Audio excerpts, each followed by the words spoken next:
Sejam todos bem-vindos ao canal Medo Silencioso. Não deixem de se inscrever e ativar o sininho para não perder os próximos vídeos. Além disso, comente de qual cidade você está falando. Desde já, o nosso muito obrigado.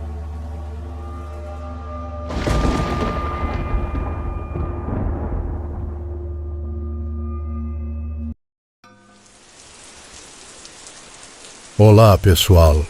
Por favor, ajudem-nos a alcançar a meta de 4.000 horas assistidas. Assistam aos nossos vídeos até o final e não se esqueçam de deixar o seu like, ativar as notificações e fazer um comentário sobre o que acharam dos nossos vídeos. Contamos com o seu apoio.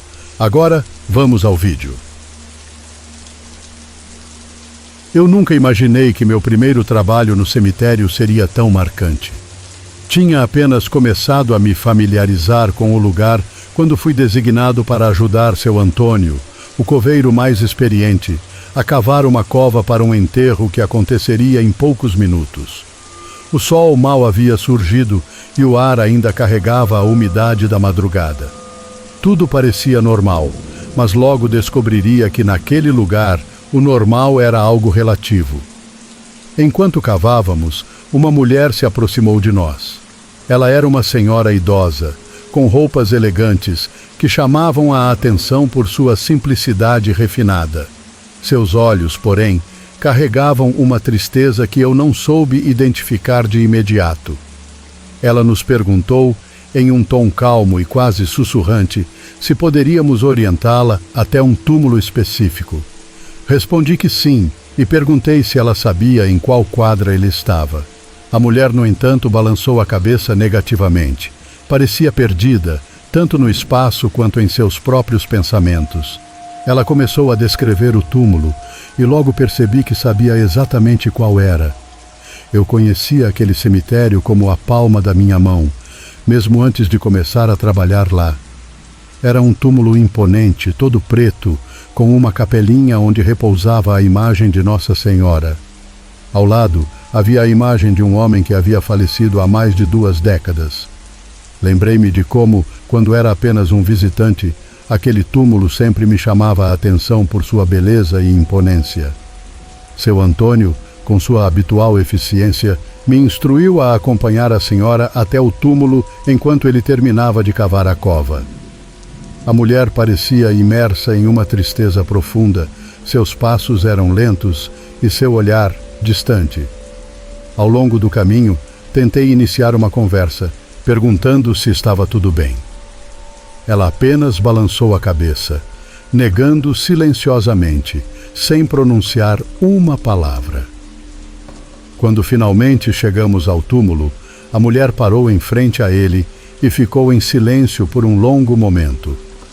Ela parecia se perder em lembranças que a absorviam completamente. Então, com uma voz quase inaudível, disse que aquele era o túmulo de seu marido e que ela sentia muita falta dele. Em breve estarei com ele, acrescentou, com um tom de certeza que fez minha espinha gelar. Suas palavras ecoaram em minha mente, despertando um medo irracional que nunca havia experimentado antes. Sem saber como reagir, eu apenas murmurei que precisava voltar para ajudar seu Antônio e me afastei apressadamente, sentindo o peso daquela estranha declaração. Quando cheguei de volta à cova, seu Antônio já estava terminando o trabalho e me apressou para irmos buscar o caixão na casa de velório. Ainda absorvido pelos pensamentos sobre a mulher, segui seu Antônio sem questionar. Fizemos o que era de costume, levando o caixão até a cova onde seria enterrado o falecido. Tudo seguia normalmente até o momento em que, como parte do ritual, o caixão foi aberto para a última despedida. Quando vi o rosto da pessoa dentro do caixão, senti meu sangue gelar e meu corpo paralisar. Era a mesma mulher que havia me pedido ajuda minutos antes. Não havia como negar. Aquela era, sem dúvida, a mesma senhora que eu tinha guiado até o túmulo. Minha expressão de choque foi tão evidente que seu Antônio me deu uma cotovelada, me trazendo de volta à realidade. Ele sussurrou que eu deveria manter a compostura por respeito aos familiares presentes. Com muito esforço, controlei minha reação, tentando processar o que havia acabado de acontecer. Meu coração batia acelerado e minha mente buscava desesperadamente uma explicação racional para o que tinha visto, mas nada fazia sentido. Após o enterro, como era costume, fomos até a entrada do cemitério para fumar. A cena ainda estava viva em minha mente e eu não pude me conter. Contei a seu Antônio o que havia ocorrido. Ele, no entanto, não pareceu surpreso. Após um longo trago em seu cigarro, ele simplesmente disse: "Se acostume a ver coisas estranhas e agir normalmente se quiser se manter nesse emprego." Aquelas palavras ressoaram em minha mente. Naquele momento, percebi que havia cruzado uma linha invisível ao entrar naquele cemitério, um lugar onde o mundo dos vivos e dos mortos se encontrava de maneiras inexplicáveis. Levei o conselho de seu Antônio para o resto da minha vida, mas aquela experiência foi só a primeira de muitas que viriam.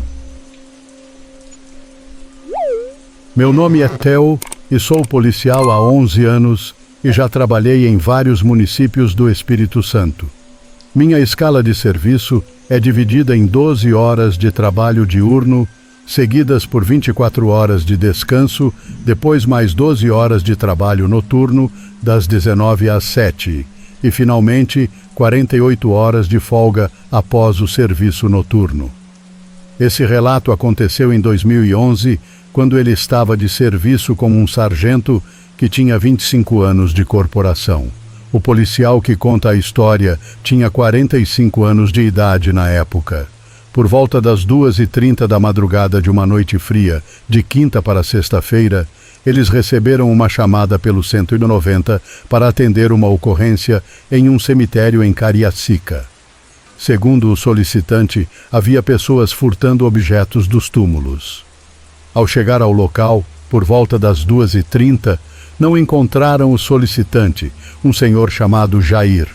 Mesmo permanecendo no local por cerca de 10 minutos com o giroflex ligado, ninguém apareceu para se identificar ou relatar o que estava acontecendo. Então, o sargento sugeriu que eles entrassem no cemitério, já que o portão, em condições precárias, não estava trancado. Eles imaginaram que poderiam encontrar o responsável pelo local, ou talvez o solicitante lá dentro. O policial trancou a viatura e ambos entraram no cemitério. Eles avistaram uma casa, provavelmente a residência do zelador ou de quem cuidava do cemitério. Ao lado dessa casa, sentado em um banco, estava um senhor com roupas sujas, fumando um cachimbo. Num primeiro momento, não deram muita atenção, mas o cheiro do cachimbo chamou a atenção do policial, pois embora houvesse fumaça, o odor característico do fumo de rolo não estava presente. Eles se aproximaram do senhor e perguntaram se ele era o senhor Jair, que havia solicitado a viatura. O homem confirmou e contou que vivia ali há mais de 15 anos. Ele explicou que durante esse tempo, muitos jovens entravam no cemitério, quebravam coisas, faziam algazarra e furtavam objetos, perturbando a paz dos moradores do local. O policial deu um leve sorriso ao ouvir aquilo, mas o senhor Jair continuou a explicar que as perturbações eram frequentes e que os policiais precisavam tomar alguma providência. Os policiais informaram que só poderiam intervir se flagrassem os infratores no ato. Como não havia flagrante, orientaram o senhor Jair a procurar a prefeitura para solicitar melhorias na segurança do cemitério, como muros mais altos e portões trancados. Após pegar os dados do senhor Jair, os policiais transmitiram as informações aos CIODs via rádio e se colocaram à disposição para novas ocorrências. Mas aí começou a parte estranha. Quando passaram os dados do senhor Jair, o operador do rádio respondeu, incrédulo, que estavam de brincadeira, pois o homem citado havia morrido no final de 1995. Os policiais ficaram pasmos, mas o sargento, tomando o rádio, Insistiu que eram profissionais e que não estavam brincando. O Siodes, após um silêncio, afirmou que poderia haver uma duplicidade de nomes, mas reiterou que o nome informado correspondia a um falecido. Mesmo com essa resposta, o policial não conseguia tirar o ocorrido da cabeça. No amanhecer, ele sugeriu ao sargento que voltassem ao cemitério, mas o sargento mandou que ele esquecesse o assunto. Inquieto, o policial contou a história a um colega de trabalho, e durante a folga, os dois voltaram ao cemitério. Chegando lá, por volta das 9 horas, um enterro estava acontecendo, e eles não conseguiram falar com o responsável pelo cemitério. Então, o colega do policial sugeriu que procurassem pelo túmulo de algum Jair. Ainda incrédulo, o policial brincou, dizendo que seria uma coincidência grande demais se o tal Jair estivesse enterrado ali. No entanto, ao procurarem, encontraram o túmulo de Jair, próximo ao banco onde o senhor estava sentado na noite anterior. A foto na lápide era, sem dúvida, do mesmo homem que eles tinham visto e com quem haviam conversado. O colega riu da reação chocada do policial, que desde então preferiu não contar essa história a mais ninguém, até agora. Era um dia nublado, e mesmo sendo apenas 6 da tarde, a escuridão já começava a se instalar. Nunca tive medo do cemitério. Na verdade, sempre dizia a mim mesmo que, se tivesse que escolher entre passar uma noite no cemitério ou na igreja, preferiria o cemitério. Para mim, era mais seguro. Afinal, de noite, as almas vão todas para a igreja. Esse pensamento me acompanhava desde criança, influenciado pelos relatos de procissões que minha avó dizia ter visto várias vezes. Naquele dia, eu estava perto do cruzeiro, onde algumas velas acesas dançavam com o vento. O ambiente era solene, e o cheiro de cera derretida pairava no ar. De repente, um homem surgiu do meio dos túmulos. Ele era um rapaz loiro, com olhos verdes e uma beleza impressionante. No entanto, o que tinha de bonito, tinha de assustador.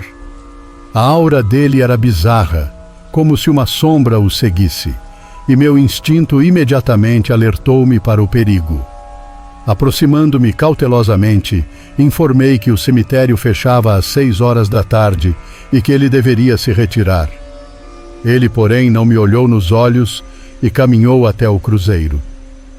Com uma voz suave, mas com um tom que fazia meu estômago revirar, disse: "Já estou de saída. Vim apenas pegar o que é meu." No cruzeiro, havia algumas velas vermelhas, maiores e mais grossas do que as demais. O homem começou a pegar todas as que estavam acesas, deixando-as apagadas de lado. "Essas aqui foram oferecidas a mim. Se é meu, tenho direito de pegá-las", afirmou, como se estivesse convencido de sua justificativa. Eu o observava, uma mistura de medo e curiosidade crescendo dentro de mim. O que ele pretendia fazer com aquelas velas? Seria algum tipo de ritual? Meu coração acelerou enquanto ele continuava a agir como se estivesse em sua casa. Quando percebi que ele não estava disposto a ouvir, decidi que era melhor me afastar. Com a respiração pesada, fui em direção à saída do cemitério. Porém, ao olhar para trás, o homem havia desaparecido. Em um instante, ele estava ali, e no seguinte, parecia ter evaporado entre os túmulos. Uma sensação de frio percorreu minha espinha, e uma pergunta martelava em minha mente: quem era aquele homem? Ao sair do cemitério, fui assaltado por uma série de pensamentos confusos. Decidi contar a história para meu amigo, um colega que sempre me ouviu em momentos estranhos. Ao chegar em casa, liguei para ele e pedi que nos encontrássemos em um café próximo. Assim que me sentei, não consegui conter a ansiedade e relatei cada detalhe da minha experiência. Ele escutou atentamente, mas ao invés de se assustar, começou a rir. Você e suas histórias. Esse lugar já fez coisas estranhas com você antes, não é? Ele se referia a algumas das minhas experiências anteriores, sempre relacionadas a eventos sobrenaturais. Contudo, algo naquelas velas e na aura do rapaz não me deixava tranquilo. Decidi voltar ao cemitério na próxima noite, determinado a entender o que havia acontecido. Quando cheguei, a noite estava mais escura do que eu esperava. As estrelas estavam escondidas atrás de nuvens pesadas e o vento soprava de maneira inquietante. Caminhei até o cruzeiro novamente. Os locais ainda estavam intactos, mas a sensação de que algo estava prestes a acontecer me deixou nervoso. Fiquei ali por alguns minutos, esperando que algo se manifestasse. Então, ouvi um sussurro ao meu lado, como se alguém estivesse tentando me chamar. O coração disparou e, ao me virar, avistei uma figura. Era ele, o homem loiro com os olhos verdes. Você voltou, disse ele, com um sorriso que misturava simpatia e mistério. Eu preciso saber o que você fez com aquelas velas. Respondi, tentando esconder o medo que começava a crescer novamente. Ele se aproximou, a aura que o envolvia parecendo pulsar com uma energia estranha. Eu apenas peguei o que era meu, disse ele, mas suas palavras não trouxeram consolo, apenas mais perguntas. O cemitério, agora mais escuro e silencioso, parecia conter segredos que eu não estava preparado para descobrir. A cada segundo, a tensão crescia e eu sabia que precisaria desvendar esse mistério antes que a escuridão se tornasse ainda mais opressiva. A partir daquele momento, minha vida nunca mais seria a mesma. O ano era 2016. Eu, com 18 anos, estava grávida de 5 meses e fui fazer um ultrassom para saber o sexo do meu bebê, além de um exame de sangue em um laboratório que fica no centro da minha cidade. Para vocês entenderem melhor o relato, no fim da rua do laboratório tem o famoso cemitério da nossa cidade, o cemitério do centro. Em frente a ele, há uma pracinha cercada por árvores, com vários bancos em forma de C, e logo acima, o portão do cemitério. No portão, há uma placa onde eles colam a foto do falecido com as informações do velório e sepultamento. Depois que são sepultados, eles deixam exposto em uma mesa de vidro uma folha menor com a foto do falecido daquele mês. Expliquei isso para que vocês entendessem melhor o relato. Fiz meu exame por volta das 9 da manhã, mas por volta do 12:30 eu tinha o ultrassom. Então, resolvi ficar por perto até dar o horário, pois eu morava longe do centro e seria complicado voltar mais tarde. Não valia a pena ir embora para dali a pouco voltar.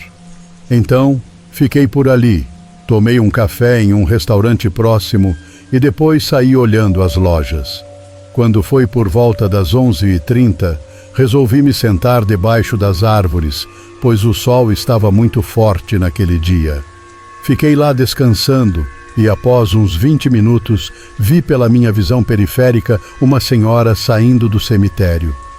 Até aí, tudo normal. Ela veio na minha direção e perguntou: "Minha filha, posso me sentar aqui?" Eu disse que sim. Ela se sentou e começou a conversar comigo. Era uma senhora bem educada, que exalava um perfume gostoso e suave, assim de rosas. Naquele momento, se eu sentisse cheiro de perfume, eu poderia me sentir mal, mas surpreendentemente não me sentia assim. Continuei conversando com ela sobre vários assuntos. Ela me perguntou o que eu estava fazendo ali e eu falei que estava esperando para fazer um ultrassom para descobrir o sexo do meu bebê. Ela então disse: "Para que isso, minha filha? Só de olhar, já te digo que é uma linda menina, branquinha e loirinha." Eu ri muito, pois sou parda, com cabelos crespos, e meu esposo é branco, loiro e de olhos verdes. Mesmo assim, continuei a rir, e nós conversamos. Quando faltava pouco tempo para eu fazer o ultrassom, fui me despedir dela e perguntei seu nome. Ela me respondeu: meu nome é Dolores de Jesus. Nomes trocados, ok? Nome fictício. Eu me apresentei também. Aqui no interior, nós somos assim mesmo. Ela então me perguntou: filha, você pode me acompanhar até o banheiro aqui do cemitério? Eu disse que sim e fui com ela. Assim que você entra no cemitério, há um banheiro pequeno para apenas uma pessoa. Ela entrou e eu esperei. Ela saiu rápido e eu olhei no celular pensando: nossa, faltam poucos minutos, preciso ir. Fui me despedir dela, mas ela disse: nossa, esqueci de lavar as mãos, vou lá lavar. Eu a esperei para me despedir, mas ela entrou e não saiu mais do banheiro. Chamei e nada. Pensei: ela deve estar usando o banheiro de novo. Então fui até a mesa onde ficam as fotos e os nomes dos falecidos, e para minha surpresa e espanto, vi lá o nome Dolores de Jesus e a foto da mesma senhora que eu vi entrando no banheiro e com quem eu tinha conversado. Sem acreditar, empurrei a porta do banheiro, que abriu facilmente, e não havia ninguém ali dentro. Não havia outra saída a não ser pela porta por onde ela entrou. Saí dali o mais rápido que pude e fui fazer meu ultrassom. Para minha surpresa, eu estava grávida de uma menina, como ela havia dito. A surpresa foi ainda maior quando ela nasceu. Era uma menina loira, branquinha e de olhos verdes. Hoje, a minha filha tem 8 anos e todos os anos vou ao cemitério no Cruzeiro. Levo flores para Dolores e para meu pai, que está enterrado no mesmo cemitério, e faço uma oração por eles. O que não me deixa parar de pensar é por que ela apareceu para mim. Conversamos sobre várias coisas. Será que ela ainda estava perdida por ter falecido recentemente? Espero que ela esteja em um bom lugar.